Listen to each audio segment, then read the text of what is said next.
Je n'aurais jamais imaginé que le mariage de mon propre fils serait le moment où je suis passée de mère à pièce de musée. La flûte de champagne dans ma main était encore froide quand Léna, la nouvelle épouse de mon fils, s'est tournée vers le serveur et a dit, assez fort pour que 3 tables l'entendent, « L'aide mange à la cuisine ». Elle ne m'a pas jeté un coup d'œil, a juste jeté ses yeux vers Sharon, mon assistante depuis plus de 3 décennies, puis m'a traversée comme si je ne faisais même pas partie du décor. Quelques invités ont gloussé nerveusement, certains ont détourné les yeux. Evan, mon enfant unique, mon garçon, a ajusté ses boutons de manchette et a continué à parler au cousin de Léna de capital risque et de rendement passif. Sharon a croisé mon regard brièvement, son visage n'a pas sourcillé. J'ai fait un très léger signe de tête. Ce n'était pas le premier faux pas de la soirée. Mon carton de nom indiquait Irene Whittaker, sans titre, sans honneur, pas mère du marié. Mon brut habituel était introuvable, remplacé par le rosé durable tendance de Léna. J'avais été assise 2 rangées derrière pendant la cérémonie, un instructeur peloton occupait la première rangée. Mais ce commentaire, c'était le point de rupture. J'ai posé mon verre intact sur la table, j'ai fouillé dans ma pochette, et j'ai marché tranquillement, sans faire de scène, derrière le mur de treillis près du jardin. Des buissons de lavande se balançaient doucement. Le quatuor à cordes jouait une interprétation jazzy de Coldplay. Approprié, dis-je à Martin. Il a décroché à la 2e sonnerie. Annule le transfert de 30 millions de dollars, dis-je. Ma voix était égale, chirurgicale. Silence. Alors, tu es sûre, Irene? Je le suis. C'était à moi de donner, c'est maintenant à moi de garder.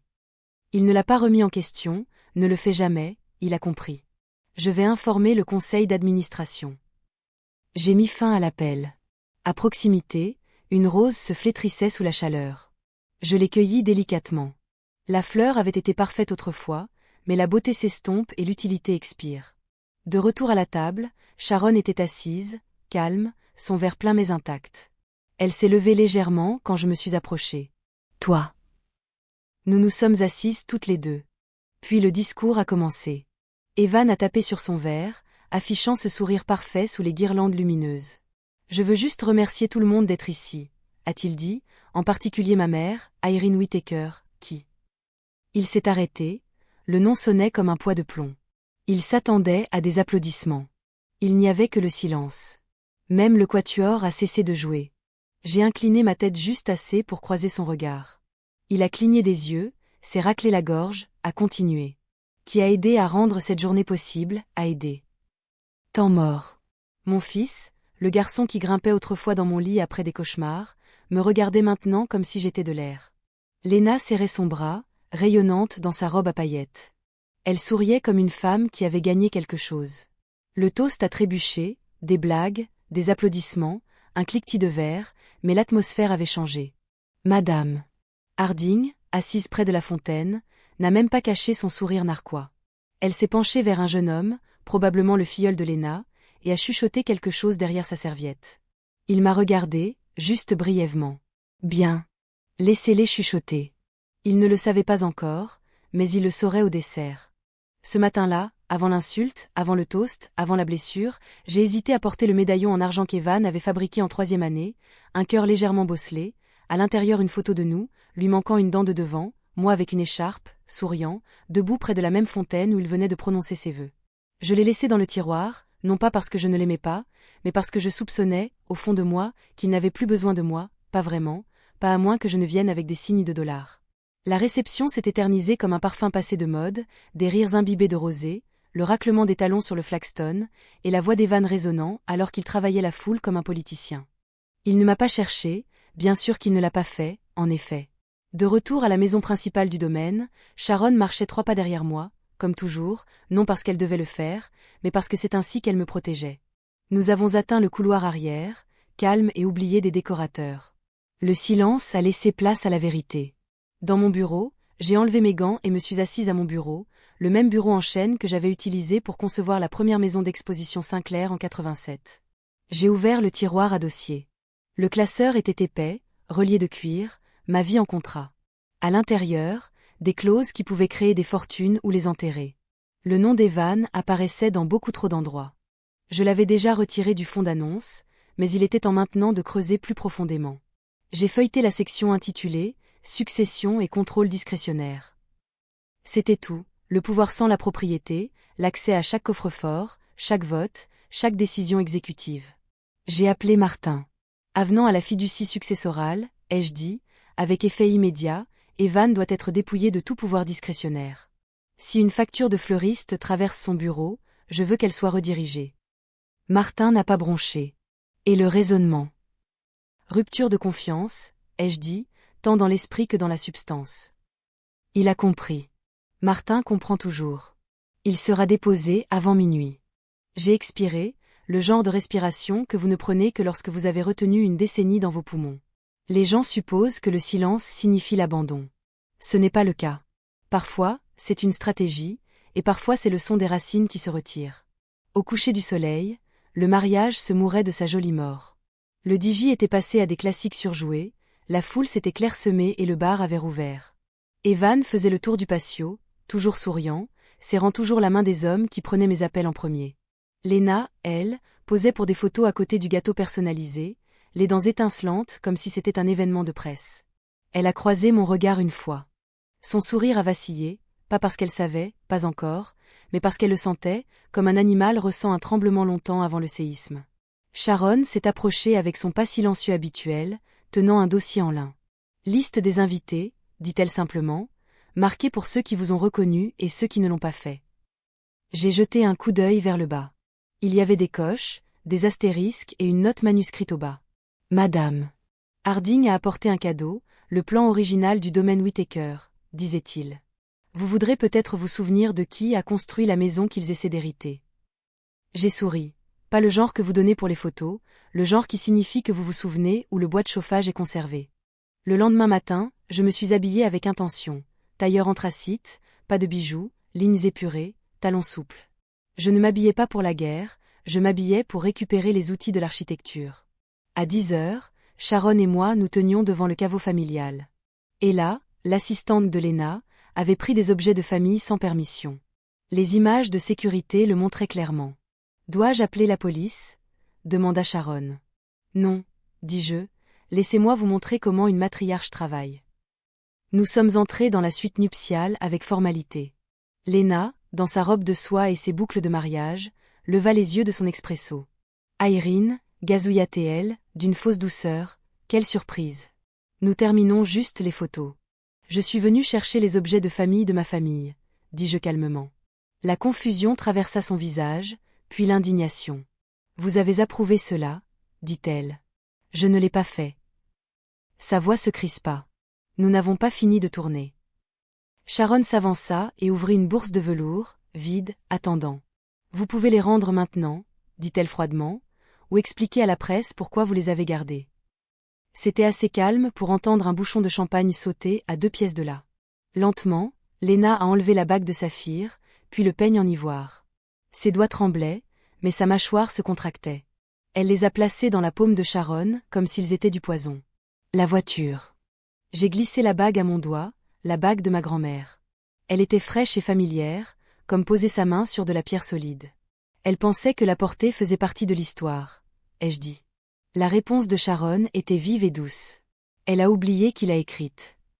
Plus tard cette nuit-là, la chambre forte a été recataloguée, chaque peigne, broche et collier scellés, stockés et gardés par de nouveaux codes, plus pour l'exposition, plus pour eux, jusqu'à ce que quelqu'un gagne ce droit. Sharon a dit qu'elle le pensait. J'ai enlevé la bague, je l'ai placée doucement dans un tiroir doublé de soie. Je n'en avais pas besoin pour me sentir puissante, plus maintenant, parce que le véritable héritage n'était jamais les bijoux, c'était le nom, et il ne le porterait plus jamais correctement. Cela a commencé par une feuille de calcul, pas une confrontation, pas un cri, juste une feuille de calcul. La ligne d'objet du courriel disait « Confirmation finale du registre, transfert et accusé de réception joint ». C'était un fichier Excel immaculé avec 38 entrées. Chaque ligne était une transaction, somptueuse et audacieuse. 10 000 $ de fonds de voyage, 7 500 $ pour une suite de meubles importés d'Italie, une commande d'art de 14 200 $, une retraite de couple au lac Kao listée à 18 800 $, tous prétendument offerts par une seule personne, Margaret Irene Whittaker, la mère du fiancé. Je n'avais autorisé un sou. Ils n'avaient rien demandé. Ils avaient supposé. L'erreur n'était pas dans la cupidité, elle était dans l'arrogance. Ils croyaient que l'héritage que j'ai bâti pouvait être absorbé par le nom seul, que ma signature était cérémoniale, que je ne remarquerais pas, ou pire, que je m'en ficherais. Mais j'ai bâti un empire sur les détails.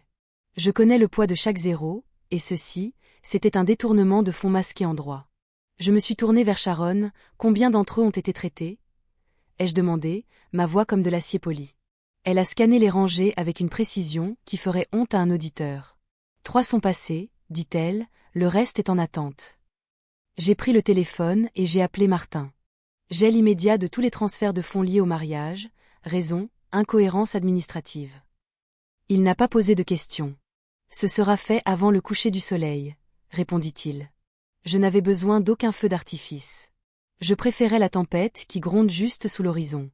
Au brunch le lendemain, les ondulations avaient déjà atteint les bords de leur monde organisé. L'événement était informel. Croissant, limonade à la lavande, couronne de fleurs pour les demoiselles d'honneur de l'ENA, le genre de rassemblement qui est en réalité un rassemblement de campagne déguisé.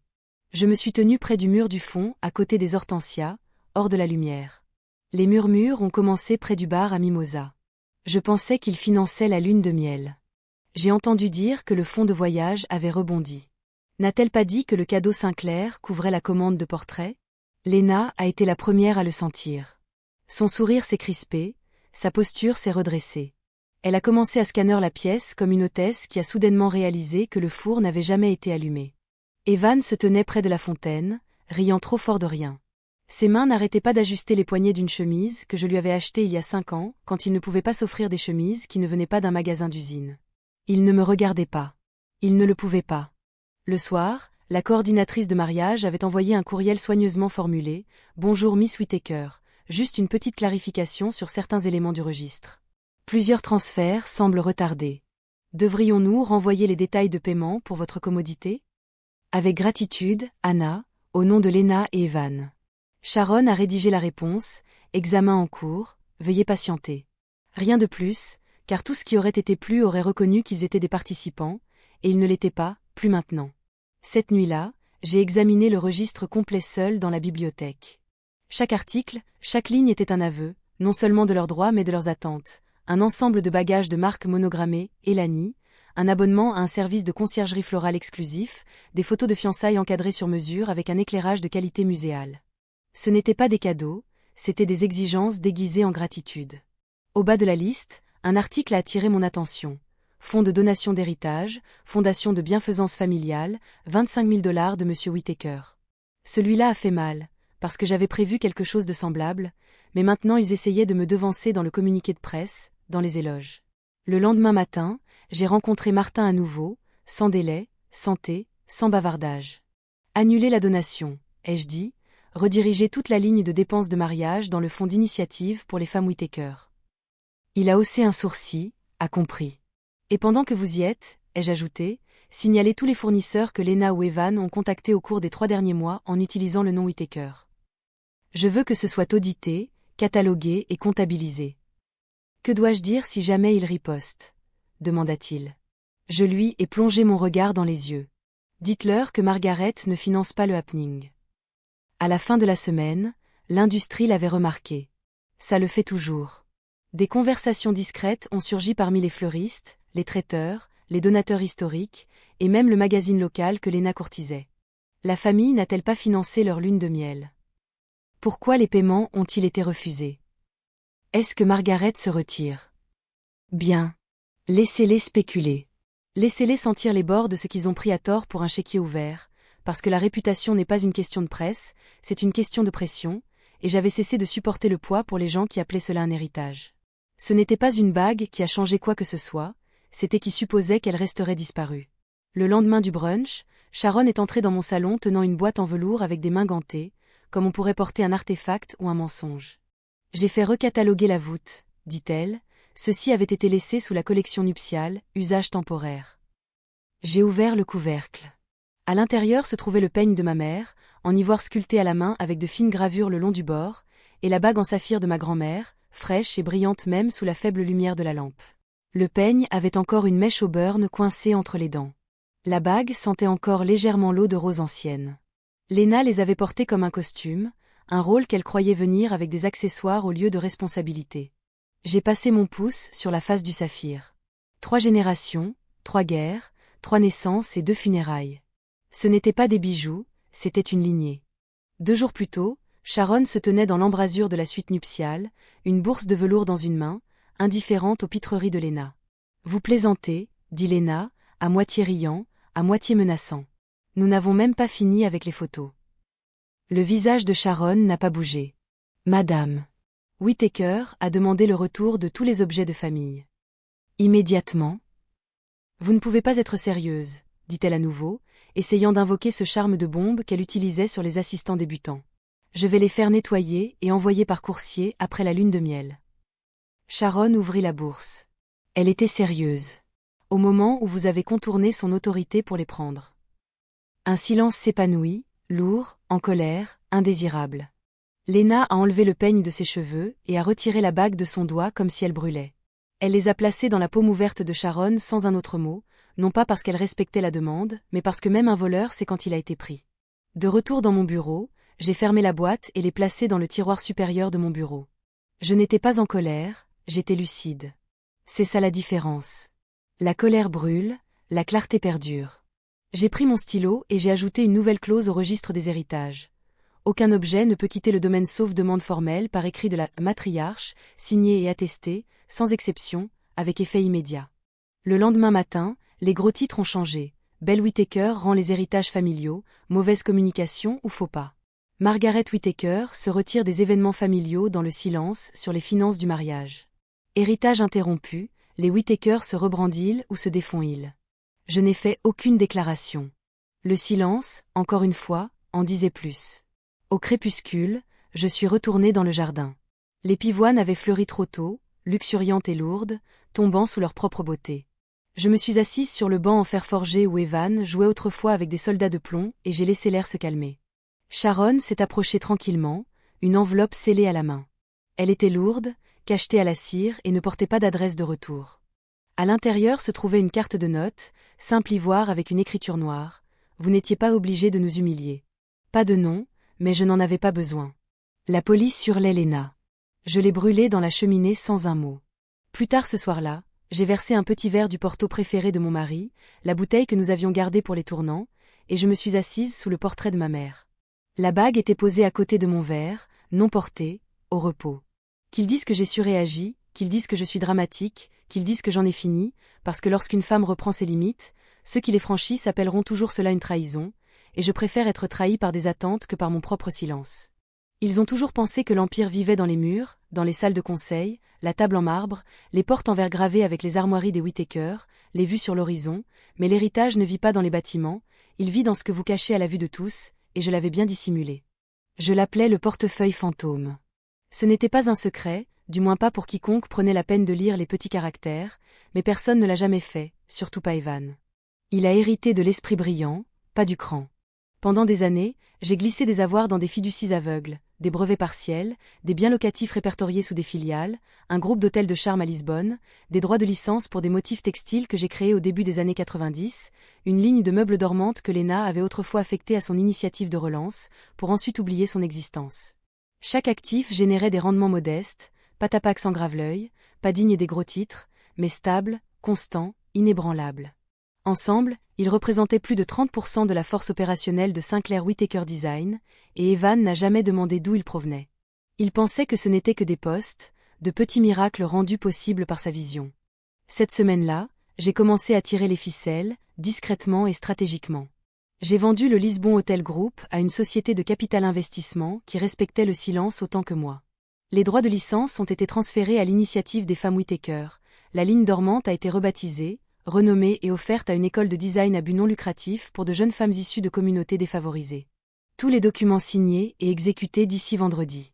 Lundi, les livres comptables de l'entreprise saignaient, et Evan n'avait aucune idée de la raison. Sharon m'a trouvé à la bibliothèque plus tard cet après-midi. Martin dit qu'Evan a appelé 3 fois, dit-elle, quelque chose au sujet d'irrégularités dans le portefeuille. Laissez-le mijoter, ai-je répondu, fermant mon journal. Il le remarque toujours après que l'échafaudage a disparu.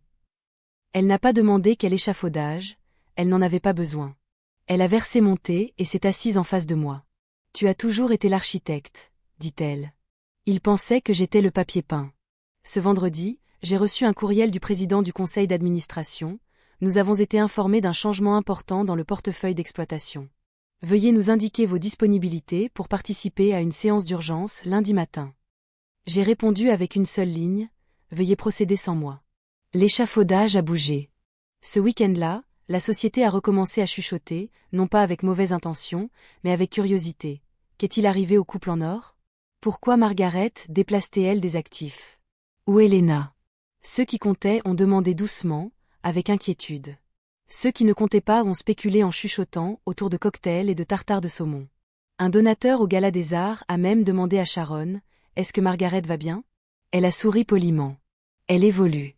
Je n'ai organisé aucun dîner, je n'ai tenu aucune conférence de presse, je n'ai fait aucune menace. J'ai simplement cessé de contribuer aux conversations qui m'effaçaient, aux héritages qui m'excluaient, aux enfants qui ont hérité de mon nom mais ont oublié mon caractère. Et quand Evan a finalement réalisé ce que cela signifiait, quand il s'est tenu devant le conseil d'administration avec la moitié de son pouvoir disparu et aucune explication qui ne sonnait comme une excuse, il était trop tard, parce que les fantômes ne parlent pas aux vivants, ils hantent. C'est arrivé dans une enveloppe ordinaire, sans sceau, sans logo, juste une photo. Je l'ai su au moment où j'ai vu les bords. Evan, âgé de 23 ans, jour de la remise des diplômes, verre de champagne à la main, les bras autour de mes épaules comme si j'étais un trophée au lieu de la femme qui a payé pour chaque cours, chaque crédit, chaque Uber de fin de soirée quand il avait trop bu pour rentrer chez lui à pied. Nous sourions tous les deux, mais je me souvenais du moment différemment. Il était pompette, j'étais fatiguée. Il m'a présentée comme Margaret Whittaker, ma bienfaitrice. Le photographe a dû lui rappeler de dire « maman ». Scotché au dos de la photo se trouvait une note écrite de ma main il y a des années, la dernière fois que tu m'as regardée avec respect. Sharon m'a trouvé en train de la regarder fixement dans la salle à déjeuner, la lumière du soleil inondant la table. « Veux-tu l'envoyer » demanda-t-elle. Je n'ai pas répondu. Je n'avais pas besoin. 2 jours plus tard, Evan a reçu l'enveloppe à son bureau. Il n'a pas appelé tout de suite. Il a attendu comme un homme espérant que le silence se dissolve dans la sécurité, mais le silence ne s'estompe pas, il s'installe, et en s'installant, il clarifie. Ce vendredi-là, il s'est présenté au domaine, pas de Lena, pas de chauffeur, juste Evan dans un veston froissé, portant l'épuisement comme s'il était cousu à ses manches. Je ne l'ai pas invité à entrer. Nous nous sommes assis sous le figuier dans le jardin arrière, le même où il avait l'habitude de faire la sieste quand il était enfant, avec de la confiture de figues étalée sur ses joues et une brindille à la main, faisant semblant que c'était une épée. « J'ai reçu ta note, » dit-il doucement. J'ai acquiescé. Je le méritais. Silence, tu penses que je ne sais pas. Je suis resté là pendant qu'elle se moquait de toi, que je l'ai laissé transformer ton héritage en un argumentaire de marketing. Il leva les yeux rouges. Je déteste cette version de moi, maman. Je n'ai pas répondu, parce qu'il ne s'agissait pas de ce qu'il détestait, mais de ce qu'il tolérait jusqu'à ce que ça lui coûte. Je voulais juste bâtir quelque chose, a-t-il dit. Tu étais quelqu'un avant le conseil d'administration, ai-je répondu, avant les boutons de manchette et les accords mai et vin. Tu es mon fils. Il a baissé les yeux, les mains tremblant juste assez pour trahir son masque. Je ne suis pas ici pour demander de l'argent, un accès, ni même un pardon. Alors, pourquoi es-tu ici? Il a hésité. Pour recommencer. J'ai souri, doucement et tristement. Non, Evan, tu veux revenir en arrière. Il a cligné des yeux. Il y a une différence. J'ai continué. Recommencer signifie aller de l'avant et accepter les dégâts. Revenir en arrière signifie faire semblant que ce n'est pas arrivé. Il a avalé sa salive. Je ne pensais pas que cela importait autant. Et voilà, la fatale erreur de jugement. Tu pensais que l'héritage était un nom, ai-je dit, mais l'héritage est la mémoire, et tu l'as laissé réécrire la mienne. Il a fouillé dans son manteau et m'a tendu quelque chose, un morceau de carton plié, pailleté, tordu. Je l'ai ouvert, un dessin, au crayon et des autocollants, moi dans un tablier, tenant des biscuits, avec la légende « Ma maman est un chef ». Le haut de chef était un cœur. Je l'ai trouvé dans un vieux tiroir, a-t-il dit, je l'ai regardé fixement, puis doucement, avec précaution, je l'ai rendu. Je me souviens d'elle, ai-je dit, mais elle n'habite pas la même maison que la femme que tu as traitée comme un distributeur automatique, alors c'est tout? A-t-il demandé. Pas de retour en arrière. Je me suis levée. Il ne s'agit pas de revenir en arrière, il s'agit de ce que tu feras ensuite, mais je ne serai plus là pour regarder. Il a ouvert la bouche, puis l'a refermée. Je n'ai pas élevé un méchant, ai-je dit, mais j'ai élevé un homme qui pensait que l'amour était une ligne de crédit. Il n'a pas argumenté, Il est parti sans me demander de rester, et je suis restée sous ce figuier jusqu'à ce que les ombres s'étirent longuement sur l'herbe, ressentant quelque chose que je n'avais pas ressenti depuis des années. Pas de chagrin, pas de rage, mais un soulagement. C'est tombé un mardi, sans fuite, sans peluche de relations publiques, sans source proche de la famille, juste un simple communiqué de presse envoyé par courriel à tous les grands médias avec un titre clair. Déclaration finale de Margaret Maggie Whittaker sur l'avenir de Whittaker Design Holdings. Je n'ai pas suivi les retombées. Je me suis assise sur le porche de mon chalet au bord du lac avec une tasse chaude de camomille, regardant une paire d'oies effleurer l'eau immobile comme du verre, le soleil matinal pris dans leur sillage comme un coup de pinceau sur une toile. À l'intérieur, Sharon était au téléphone avec Victor.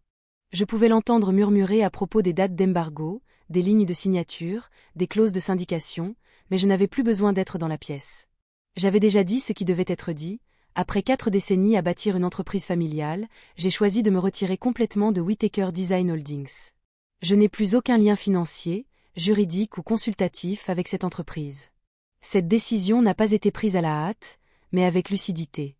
Les 30 millions de dollars précédemment affectés à l'expansion ont été réorientés vers la Whittaker Initiative, une fondation soutenant l'éducation, le logement et l'entrepreneuriat pour les femmes de couleur.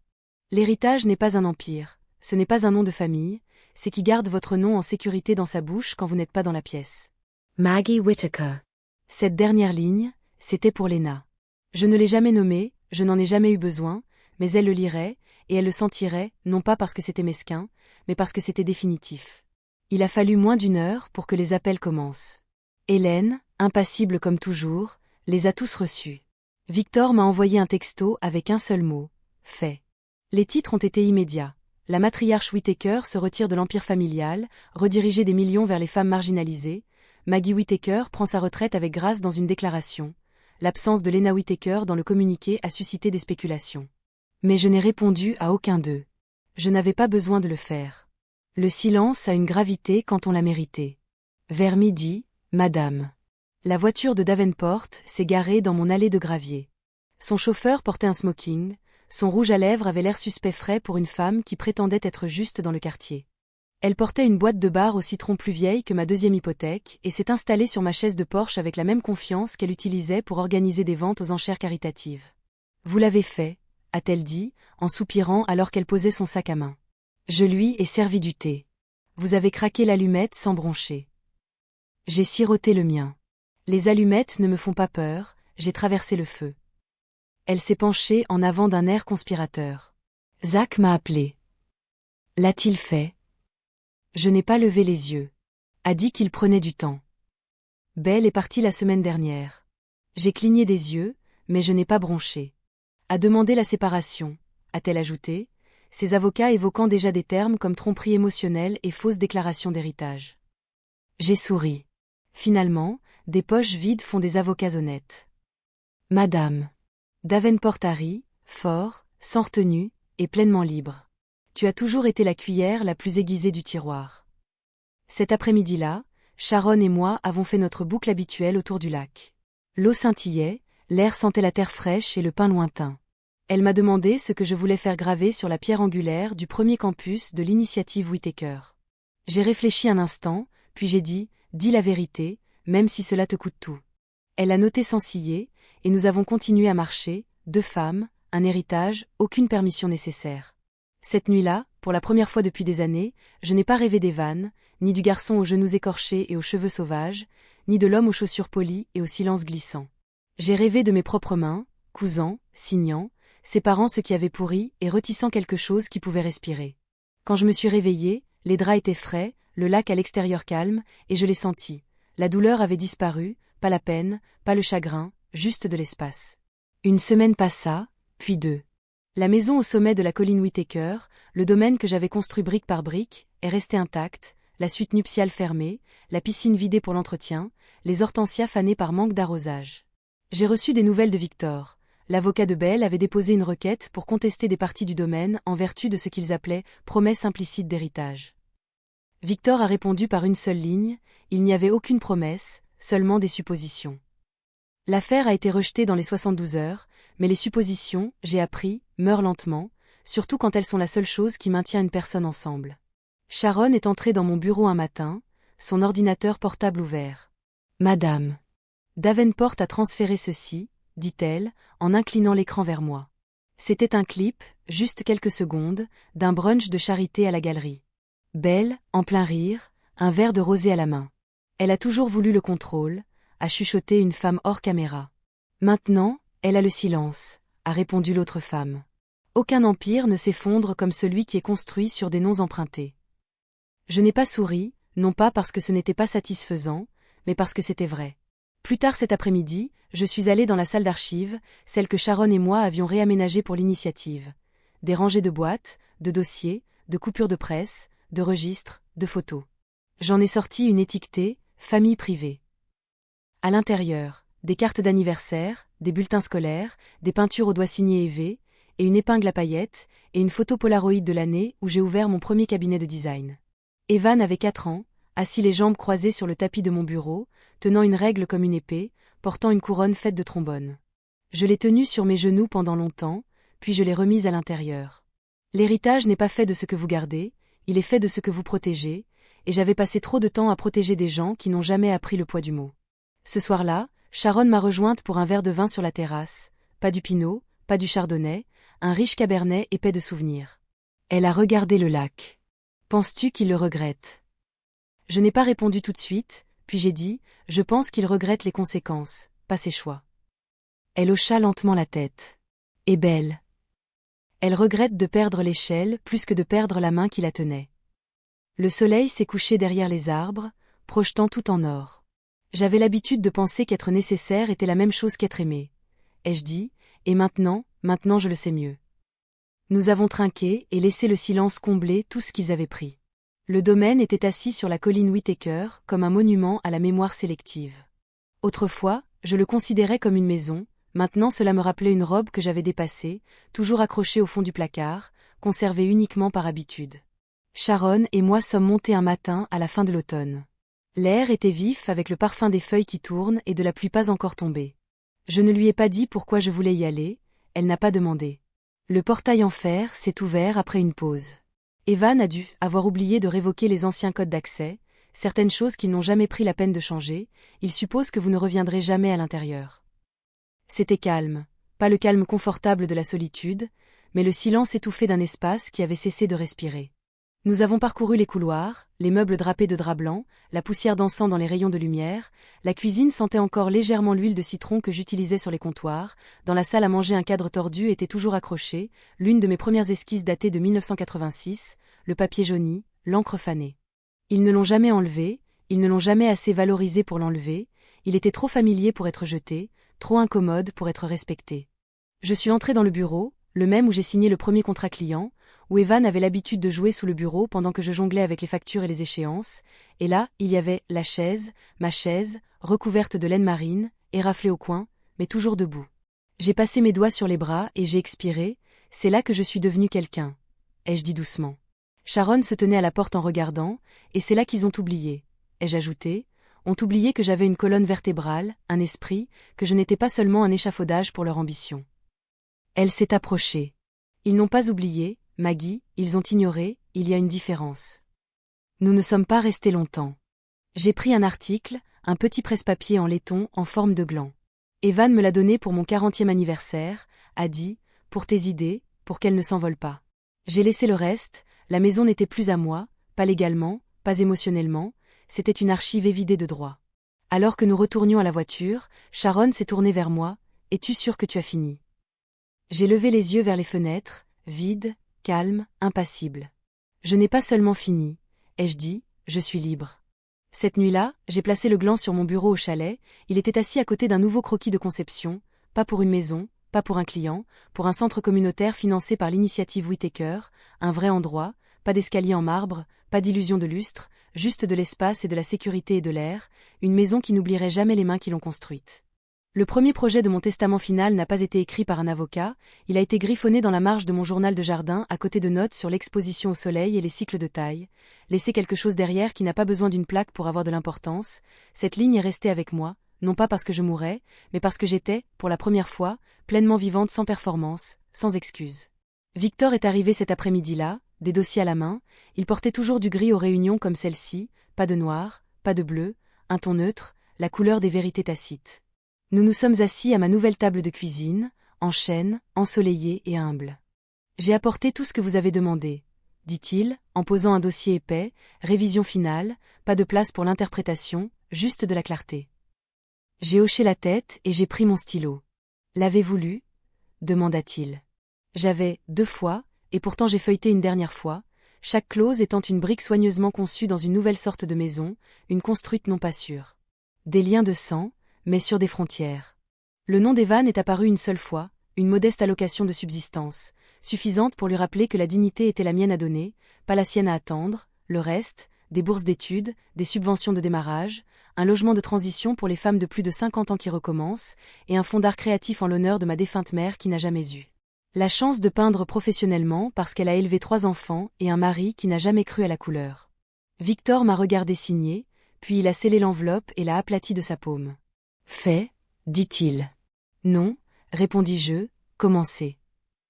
La semaine suivante, une lettre est arrivée, manuscrite, l'enveloppe sans prétention, portant le cachet de la poste d'une ville située à seulement 2 comtés de là. Elle venait d'Evan, chère maman, j'ai entendu parler. De la fondation, des programmes, de la direction, je ne vais pas prétendre que je comprends tout, mais je voulais dire que je le vois maintenant, je te vois. Voyez, c'était tout, pas de promesses, pas d'excuses, juste une phrase que j'attendais d'entendre depuis des décennies. J'ai placé la lettre dans le tiroir à côté du presse-papier en gland, pas comme preuve, pas comme évidence, juste comme témoin. Le jour où l'initiative Sinclair a été officiellement lancée, j'ai porté du bleu marine, non pas pour faire écho au passé, mais pour honorer celui-ci, pour ne porter que les parties de moi qui avaient encore des racines. Le ruban a été coupé par une jeune fille de 17 ans nommée Tasha, une étudiante en STEM d'un système de placement familial qui a failli la briser. Elle portait des baskets et un veston de tailleur dépareillé qu'elle avait emprunté à son conseiller d'orientation, elle m'a serré dans ses bras après. La cérémonie. Vous avez construit ça, a-t-elle chuchoté. Non, ai-je dit en souriant, vous le ferez. Ce soir-là, de retour au cottage, je me suis assise sur le porche avec Sharon. Les étoiles étaient sorties, le lac immobile, le silence. Ne faisait plus mal, il se reposait. Elle a levé son verre vers moi, au testament, dit-elle. Le testament légal ou le testament vivant ? J'ai demandé. Elle a souri, les deux, et nous avons trinqué, non pas au fin, mais à l'intention. Le silence n'est pas gratuit, il facture des intérêts, lentement et visiblement, se composant, vous payez en anniversaire manqué, en dîner où vous souriez à travers les dents serrées, dans la façon dont votre nom est remplacé par le sien dans les pièces où vous avez construit la table. Dans les premières semaines après le lancement de la fondation, le silence est devenu ma monnaie, non pas comme retraite, mais comme conception, chaque appel resté sans réponse, chaque porte non ouverte, chaque refus poli, c'était de l'architecture, je construisais la distance comme je construisais autrefois des maisons avec précision. Ils l'ont remarqué. Victor m'a transmis le premier article, un article modéré dans Business Homes Weekly. La matriarche Maggie Sinclair s'éloigne de Sinclair Holdings, un changement ou une déclaration ? Le titre a fait ce dont j'avais besoin, il a fait plisser les yeux des gens. Le deuxième article venait du Ledger, plus dur, curieux. Vide de pouvoir chez Sinclair, le fondateur se retire au milieu de rumeurs de querelles familiales. Il citait des sources anonymes, l'une d'entre elles était clairement belle, impliquait que je luttais contre la fatigue. J'avais survécu à 2 récessions, 4 expansions et un mariage qui m'a presque noyé, il pensait que la fatigue serait le récit sous lequel je me noierais, s'il vous plaît. Mais le vrai coup ne venait pas de la presse, il venait du deuxième message vocal d'Evan, « Maman, dit-il, ça. Voix empreinte d'embarras, l'avocat de Belle veut nous rencontrer, il qualifie le gel des actifs de discutable. Il a fait une pause. Tu as dit que la maison serait à nous un jour. Ah voilà, le jour où ils comptaient tous, le billet à ordre imaginaire qu'ils ne m'ont jamais demandé de signer parce qu'ils supposaient que je l'avais déjà fait. Je n'ai pas retourné l'appel, au lieu de cela, j'ai envoyé un message à Victor, révoquer l'accès informel de Belle aux propriétés du domaine, supprimer le code de la maison d'hôte, informer la sécurité, il a répondu dans l'heure, fait. Cette même semaine, Sharon est passée, elle a apporté de la soupe, de l'orge aux légumes, ma préférée, nous nous sommes assises dans ma petite cuisine, le genre de cuisine dans laquelle on vit, pas dans laquelle on pose pour des photos. J'ai entendu dire, a-t-elle dit, ne levant pas les yeux de sa cuillère, ils sont contrariés. J'ai acquiescé. Ils ont l'habitude que je sois silencieuse, ai-je dit, ils ne s'attendaient simplement pas à ce que le silence soit définitif. Elle a posé sa cuillère et s'est penchée, ils ont confondu votre grâce avec un abandon. Plus tard ce soir-là, je me suis assise à mon bureau, le presse-papier anglant a capté le clair de lune, le jardin à l'extérieur bourdonnait de grillons de fin de saison, et j'ai écrit, pas un discours, pas un communiqué de presse, mais une lettre. À moi-même, à la femme qui est restée trop longtemps à table parce qu'elle pensait que c'était de l'amour, je lui ai dit qu'elle était courageuse, je lui ai dit qu'elle ne l'avait pas imaginé, je lui ai dit qu'elle était autorisée à réécrire le testament, pas seulement le testament légal, mais le testament émotionnel, parce que le coût du silence n'est pas le silence, c'est ce qui se passe quand vous laissez les autres remplir ce silence avec eux-mêmes, et j'en avais fini de le payer. Cela a commencé par une lettre d'avocat, pas de Victor, son papier portait la clarté, pas le drame, celle-ci est arrivée sur du papier ivoire épais, gaufré avec des initiales dorées du conseiller juridique de Belle. Bien sûr, le ton était sirupeux d'une fausse inquiétude, nous demandons respectueusement un examen formel de la distribution de la succession à la lumière des attentes familiales et des assurances émotionnelles faites dans les accords verbaux. Accords verbaux, assurances émotionnelles, il voulait faire valoir que l'espoir avait une valeur juridique. Victor l'a lu 2 fois, puis m'a regardé avec ce subtil haussement de son sourcil. Ils ne poursuivent pas, a-t-il dit, ils tournent autour, test, voici. Vous allez scier. Je n'ai pas scié, j'ai à peine respiré. Ils vont continuer à tourner autour, ai-je dit, jusqu'à ce qu'ils réalisent que j'ai déjà décollé. La semaine suivante, un autre type de colis est arrivé, une carte manuscrite, simple, sans adresse de retour, mais je connaissais l'inclinaison de cette écriture, c'était Evan. À l'intérieur, il y avait une photo, lui à 5 ans portant une cape d'Halloween, une couronne de papier d'aluminium de travers, reine. Maman, disait la légende à l'époque, il insistait pour que je sois une reine parce que tu répares tout, et sous la photo cette fois. Il avait écrit, je ne savais pas ce que je brisais, je voulais juste faire partie de ce que tu as construit. J'ai tenu cette photo sur mes genoux pendant 1 heure, sans pleurer, sans rage, juste en calculant. Vous voyez, l'héritage n'est pas un droit de naissance, il n'est pas dû, il n'est pas signé dans le sang, il n'est pas transféré comme une dette ou des meubles, il est gagné par la présence, le respect et l'amour qui se manifestent quand personne d'autre ne le fait, et Evan, il a cessé de se manifester il y a des années.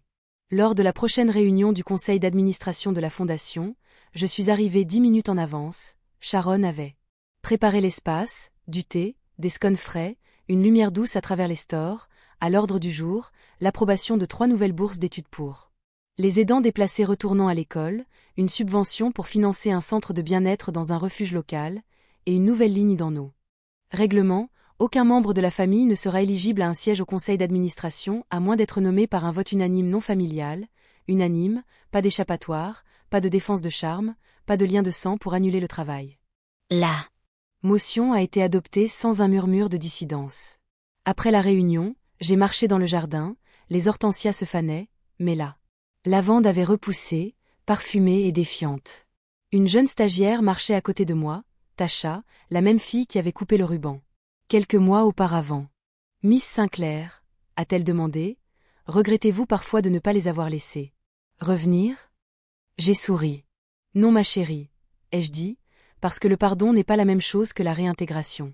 Plus tard ce soir-là, j'ai ajouté une autre entrée à mon journal, l'héritage n'est pas ce que vous laissez derrière vous, c'est ce que vous n'avez plus à expliquer. C'est arrivé sous la forme d'une invitation, papier cartonné épais, écriture cursive, seau de cire, gala du 50e anniversaire de Sinclair Design, cravate noire, centre-ville aux métropoles, une célébration de l'héritage. J'ai failli rire, je n'avais pas fait partie de Sinclair Design depuis près d'1 an maintenant, ni dans la structure, ni dans le sentiment, mais c'était là, mon nom. Gaufré en haut, il voulait l'éclat de mon nom sans la présence de ma personne. Hélène a trouvé l'enveloppe. En premier. Je suppose que tu ne vas pas y aller, a-t-elle dit. Oh, j'irai, ai-je répondu, en glissant la carte dans l'enveloppe, mais pas pour eux, pour l'histoire. Elle a haussé un sourcil, pour la confrontation. Non, ai-je dit, pour la clôture.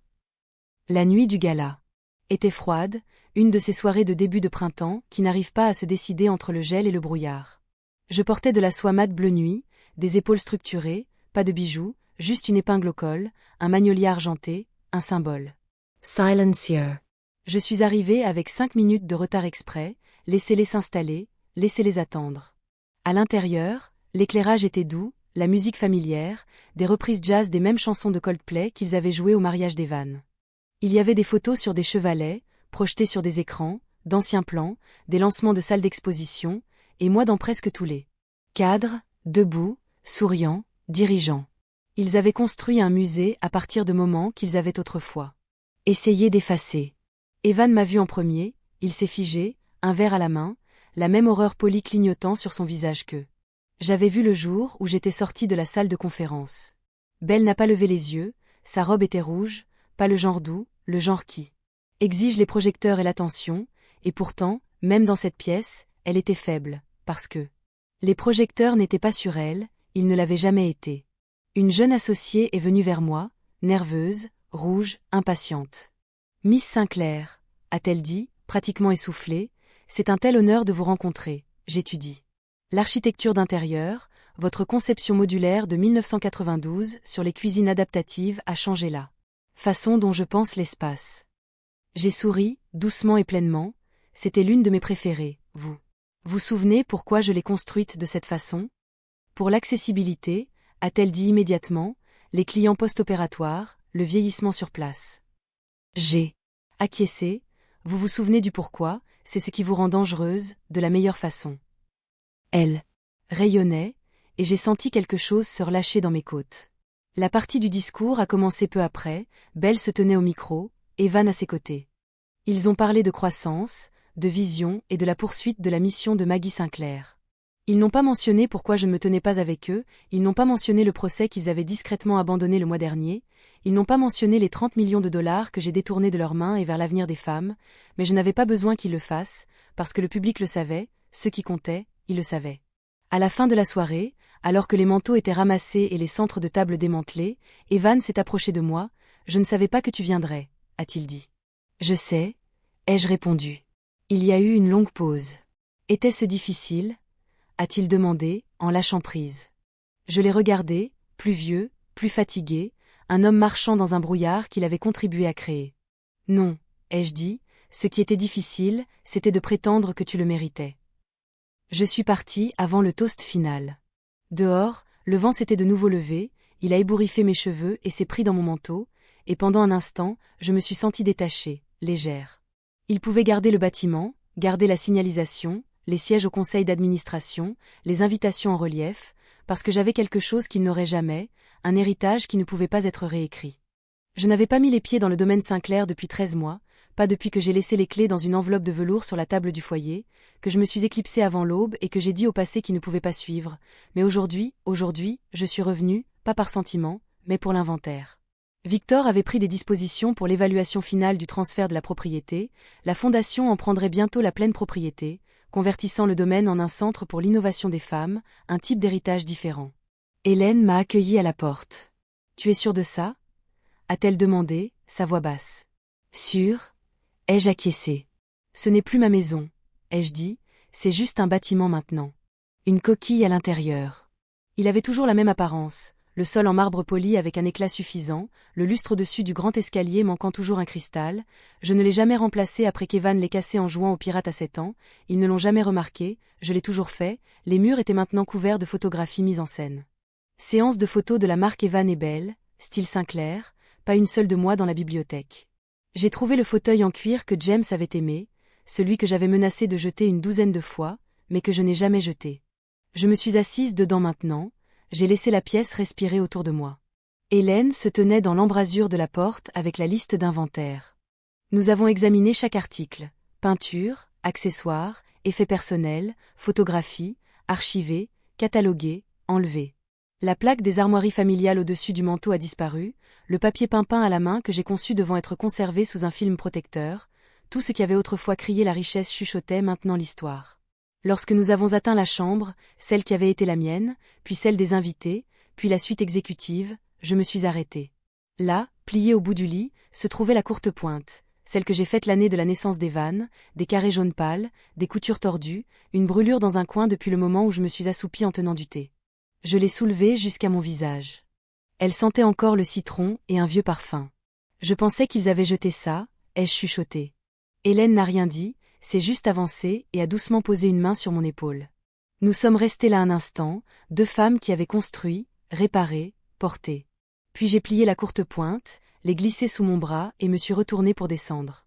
Victor attendait avec l'acte, pour la signature finale. Il a dit, une fois que vous l'aurez signé, il appartiendra à la fondation de façon permanente. Je n'ai pas hésité. J'ai signé mon nom, Margaret Sinclair, à l'encre propre et stable. Victor expire. C'est fait, a-t-il dit. Pas fait, ai-je répondu, redéfini. En quittant le domaine, je ne me suis pas retournée parce que j'avais appris quelque chose. Une maison n'est pas un héritage, pas même celle que nous construisons de nos propres mains. Les héritages sont portés par les personnes qui se souviennent de vous lorsque vous n'êtes plus utile. La maison m'avait oublié, mais moi, je me souvenais de tout. La presse a appelé cela une révolution tranquille, sans caméra, sans ruban rouge, juste un groupe de femmes debout aux portes du Centre Sinclair pour l'équité en design nouvellement nommé, tenant des clés qui ouvraient autrefois des portes auxquelles elles n'étaient même pas autorisées à frapper.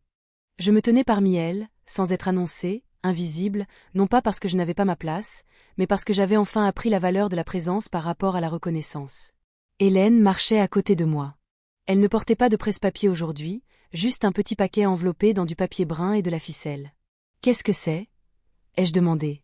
« Votre dernière pièce » a-t-elle répondu, « des archives. » À l'intérieur se trouvait une photo, mais, 34 ans, debout devant notre premier studio de design, Evan sur ma hanche, un rouleau de plans dans ma main, mes cheveux étaient en désordre, mes yeux étaient en feu.